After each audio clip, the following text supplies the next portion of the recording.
Hi കൂട്ടുകാരെ, എല്ലാവർക്കും ഇന്നത്തെ വീഡിയോയിലേക്ക് സ്വാഗതം. ഇന്നൊരു ചെറിയ വീഡിയോയാണ് എൻ്റെ ഒരു സന്തോഷത്തിൻ്റെ. എൻ്റെ കുറച്ച് പൂക്കളുമായിട്ട് ഞാനിന്ന് ഭഗവാന്റെ തിരുനടയിൽ പോയി. അപ്പം ഞങ്ങളുടെ വീടിൻ്റെ അടുത്തുള്ള ഒരു അമ്പലമാണ് മീൻകുളം ശ്രീകൃഷ്ണ ക്ഷേത്രം. വടക്കേ മലബാറിൻ്റെ ഗുരുവായൂർ എന്നാണ് അറിയപ്പെടുന്നത്. അപ്പോൾ എനിക്ക് ആദ്യമായിട്ടുണ്ടായ താമരപ്പൂക്കളാണ്. അപ്പോൾ ഞാൻ ഒരുപാടായി വിചാരിക്കുന്നു എനിക്ക് പൂക്കളുണ്ടാകുമ്പോൾ അവിടെ പോകണം, ഭഗവാൻ ഇത് കൊടുക്കണം എന്നൊക്കെ. അപ്പം ഇന്ന് പോകാൻ പറ്റുമെന്ന് ഞാൻ വിചാരിച്ചതല്ല, പക്ഷേ എനിക്കിന്ന് പോകാൻ സാധിച്ചു. ഉണ്ടായ പൂക്കളുമായിട്ട് ഞാൻ ഭഗവാന്റെ തിരുനടയിലെത്തി.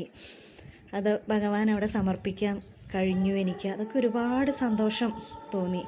ഇത് ആ ഭഗവാന്റെ തിരുനടയിൽ വെക്കുമ്പോൾ എനിക്കുണ്ടായ ഒരു സന്തോഷവും ഒന്ന് പറഞ്ഞറിയിക്കാൻ പറ്റാത്തത്ര സന്തോഷം തോന്നി. അവിടുന്ന് തൊഴുതു ഇറങ്ങി പുഷ്പാഞ്ജലിയൊക്കെ കഴിപ്പിച്ചു, പിന്നെ പായസം കഴിപ്പിച്ചു.